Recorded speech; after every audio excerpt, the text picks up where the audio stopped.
সুপ্রিয় শিক্ষার্থীবৃন্দ, একাদশ শ্রেণীর পদার্থবিজ্ঞান অনলাইন ক্লাসে তোমাদের স্বাগতম জানাই। আজ আমি পদার্থবিজ্ঞান দ্বিতীয় পত্রের অষ্টম অধ্যায় এর একটি টপিক পটতড়িৎ ক্রিয়া সম্পর্কে আলোচনা করব। চলো আলোচনা শুরু করা যাক। পটতড়িৎ ক্রিয়া আবিষ্কার করেন বিজ্ঞানী স্মিথ পটতড়িৎ ক্রিয়া আবিষ্কারের পর এর বিভিন্ন পরীক্ষা নিরীক্ষা করেন বিজ্ঞানী হার্টজ, হলওয়াস এবং থমসন। তারা নিশ্চিত হন যে আলো, যথোপযুক্ত কম্পাঙ্কের আলো কোনো ধাতব পৃষ্ঠে পড়লে সেখান থেকে ইলেকট্রন বেরিয়ে আসে। এই ঘটনাটার নাম তারা বলেন এটি পটতড়িৎ ক্রিয়া। তো এর প্রেক্ষিতে আমরা পটতড়িৎ ক্রিয়ার একটি সংজ্ঞা দিতে পারি এরকম, যে যথোপযুক্ত কম্পাঙ্কের আলো যখন কোনো ধাতব পৃষ্ঠে এসে আপতিত হয় সেখান থেকে ইলেকট্রনের নির্গমনের ঘটনাকে আমরা পটতড়িৎ ক্রিয়া বলি।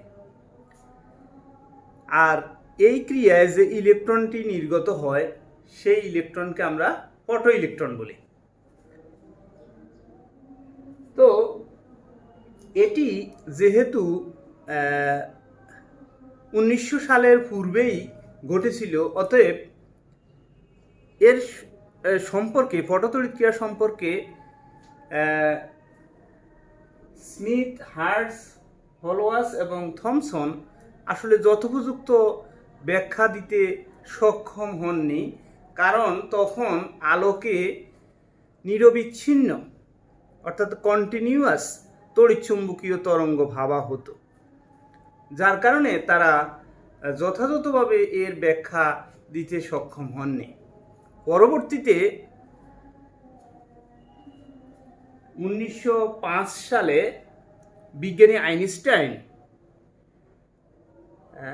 আধুনিক পদার্থবিজ্ঞানের আলোকে অর্থাৎ প্লাঙ্কের কোয়ান্টাম তত্ত্বের আলোকে, যেখানে আলোকে বিচ্ছিন্ন শক্তির প্যাকেট হিসেবে বলা হয়েছে, তার আলোকে পটতড়িৎ ক্রিয়ার একটি সুন্দর ব্যাখ্যা দিতে সক্ষম হন। তার সেই ব্যাখ্যা এতটাই গ্রহণযোগ্যতা পেয়েছে যে আইনস্টাইনকে তার এই ব্যাখ্যার জন্য, পটতড়িৎ ক্রিয়ার এই ব্যাখ্যা, সুন্দর ব্যাখ্যা উপস্থাপনের জন্য তাকে নোবেল পুরস্কারে ভূষিত করা হয়। তো আসো আমরা আইনস্টাইন কিভাবে এর ব্যাখ্যা দিয়েছেন তার সেই ব্যাখ্যার সমীকরণটি আমরা এখন জেনে নিব। আইনস্টাইনের পটতড়িৎ ক্রিয়ার সমীকরণ দেখো। আইনস্টাইন বললেন যে আলো বিচ্ছিন্ন শক্তির প্যাকেট, যেটি আমরা প্লাঙ্কের কোয়ান্টাম তত্ত্ব থেকে পেয়েছি বা জেনেছি, সেভাবে তিনি বলেন যে একটি শক্তির প্যাকেট অর্থাৎ এইচ নিউ শক্তি নিয়ে যখন একটি শক্তির প্যাকেট, আলোক শক্তির প্যাকেট এসে কোনো ধাতব পৃষ্ঠে আপতিত হয়, সেই ধাতব পৃষ্ঠের কোনো একটি ইলেকট্রন সে শক্তিটি গ্রহণ করে, ফলে সে এই শক্তিটি দুইভাবে ব্যয় করে। প্রথমত সেই শক্তি দিয়ে বন্ধন মুক্ত হয়, ধাতব পৃষ্ঠ থেকে ধাতব পৃষ্ঠের সঙ্গে সে যে বন্ধনে আবদ্ধ, সেই বন্ধন মুক্তির জন্য সে কিছু শক্তি ব্যয় করে। বন্ধন মুক্তি হওয়ার পরে যেই শক্তিটি অবশিষ্ট থাকে, সেই শক্তি দিয়ে গতিশক্তির মাধ্যমে ইলেকট্রনটি বেরিয়ে আসে। তাহলে এখানে এইচ নিউ হলো আপতিত শক্তি, আর ডব্লিউ যেটাকে বলি আমরা বন্ধন মুক্তির শক্তি, আর বাদবাকি শক্তি যেটি রইল সেটা হলো গতিশক্তি। তাহলে আমাদের দাঁড়ালো H nu equal to W plus K, অর্থাৎ কাইনেটিক এনার্জি।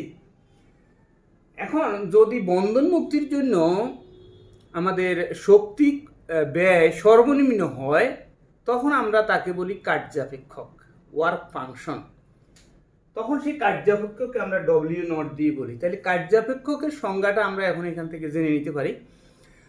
যে কোনো ধাতব পৃষ্ঠ হতে ইলেকট্রন মুক্তির জন্য সর্বনিম্ন যে শক্তির দরকার সেটিকে বলি আমরা ওই ধাতুর কার্যাপেক্ষক।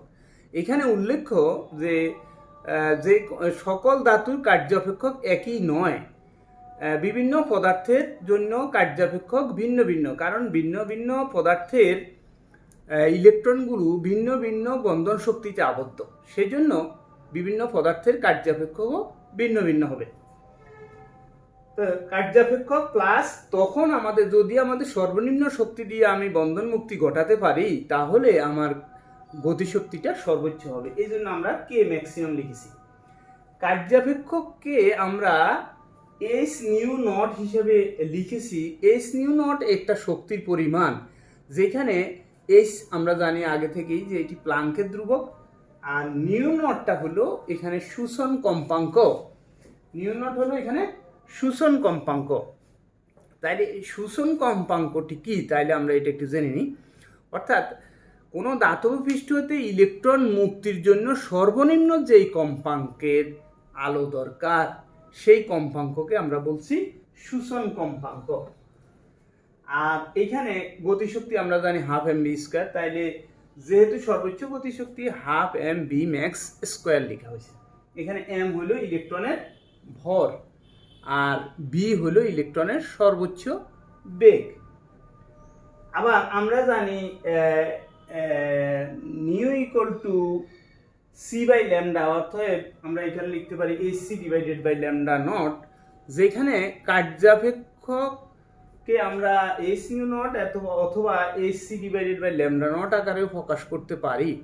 এখানে ল্যামডা নটটি হলো আমাদের শোষণ তরঙ্গ দৈর্ঘ্য। শোষণ তরঙ্গ দৈর্ঘ্য যখন আমরা সংজ্ঞায়িত করব তখন আমরা একটু সতর্কতার সাথে খেয়াল রাখবো যেন আমরা শোষণ কম্পাঙ্কের ক্ষেত্রে আমরা বলেছি সর্বনিম্ন যেই কম্পাঙ্কের আলো দরকার সেটিকে বলবো আমরা শোষণ কম্পাঙ্ক, আর শোষণ তরঙ্গ দৈর্ঘ্যের ব্যাপারে আমরা বলবো সর্বোচ্চ, অর্থাৎ কোনো ধাতব পৃষ্ঠ হতে ইলেকট্রন কেবলমাত্র বন্ধন মুক্তির জন্য সর্বোচ্চ যেই তরঙ্গ দৈর্ঘ্যের আলো দরকার সেটাকে বলবো আমরা শোষণ তরঙ্গ দৈর্ঘ্য।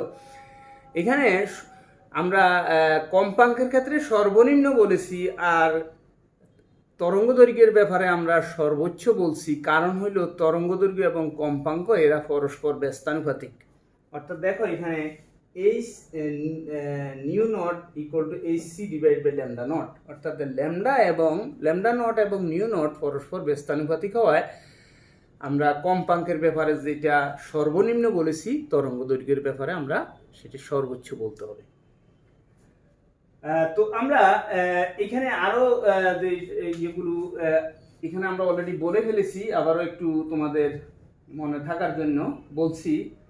ডব্লিউ নট যাকে আমরা কার্যাপেক্ষক বলেছি, অলরেডি এটা সংজ্ঞা আমি তোমাদের বলেছি।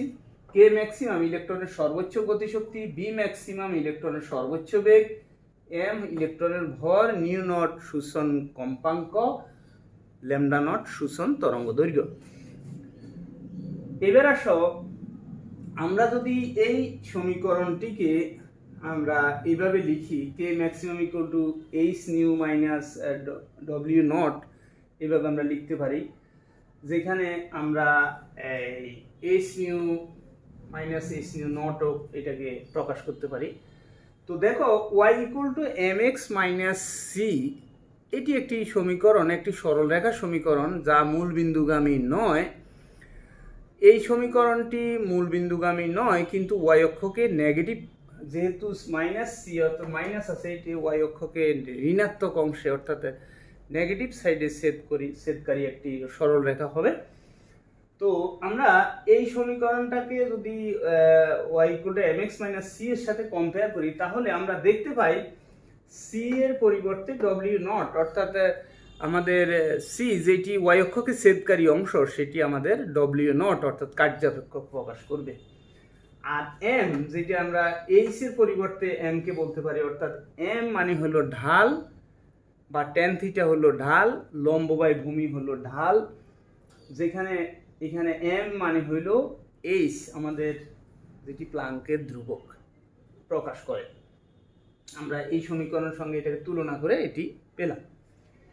এবার আমরা যদি গতিশক্তি বনাম কম্পাঙ্কের লেখচিত্র অঙ্কন করি, অর্থাৎ আমাদের এখানে চলক হইল কম্পাঙ্ক আর আমাদের গতিশক্তির পরিবর্তন, এটি যদি আমরা লেখচিত্রের মাধ্যমে প্রকাশ করি তাহলে আমরা কে বনাম নিউ লেখচিত্র অঙ্কন করলে যেটি দাঁড়ায়, যেটি ওয়াই অক্ষকে ছেদকারী, ঋণাত্মক দিকে ছেদকারী একটি সরল রেখা পাওয়া যায়, যেখানে আমরা পূর্বেই বলেছি যে সি মানে হলো ডব্লিউ নট, অর্থাৎ এখানে এটি আমাদের সি, যেটি আমরা বলছি যে যেটা আমাদের ওয়াই অক্ষকে ছেদকারী অংশটি, সেটি আমাদের কার্যাপেক্ষক।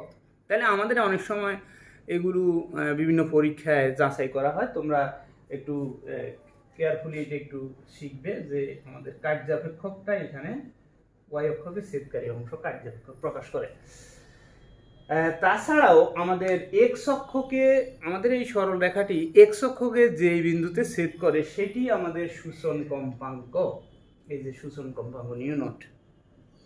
তো আমরা যদি রেখাটির প্রান্ত থেকে লম্ব অঙ্কন করি তাহলে পি আর হলো লম্ব আর কিউ আর হলো আমাদের এইখানে ভূমি। তাহলে এইখানে এইটাকে যদি আমরা থিটা ধরি তাহলে টেন থিটা ইকুয়াল টু লম্ব বাই ভূমি, অর্থাৎ P R divided by Q R. তো আমরা পি আর বলবো এটি গতিশক্তি, গতিশক্তি অর্থাৎ যদি আমরা পি আর পুরোটাই নিই তাহলে আমরা পাবো হলো গতিশক্তির সর্বোচ্চ মান, অর্থাৎ এটা হবে আমাদের কে ম্যাক্সিমাম। আর কিউ আর হলো যেহেতু আমাদের এখান থেকে এই পর্যন্ত হলো কম্পাঙ্ক, আর এটা বাদ দিলে অর্থাৎ এইটুকুন বাদ দিলে সূচন কম্পাঙ্ক, তার মানে কিউ আর ইকুয়াল টু হচ্ছে আমাদের হচ্ছে গিয়ে নিউ মাইনাস নিউ নট। তোমরা দেখো আমরা কিউ আর এর পরিবর্তে nu minus nu naught, P R এর পরিবর্তে কে ম্যাক্সিমাম লিখছি, যা লম্ব বাই ভূমি অর্থাৎ টেন থিটা প্রকাশ করে।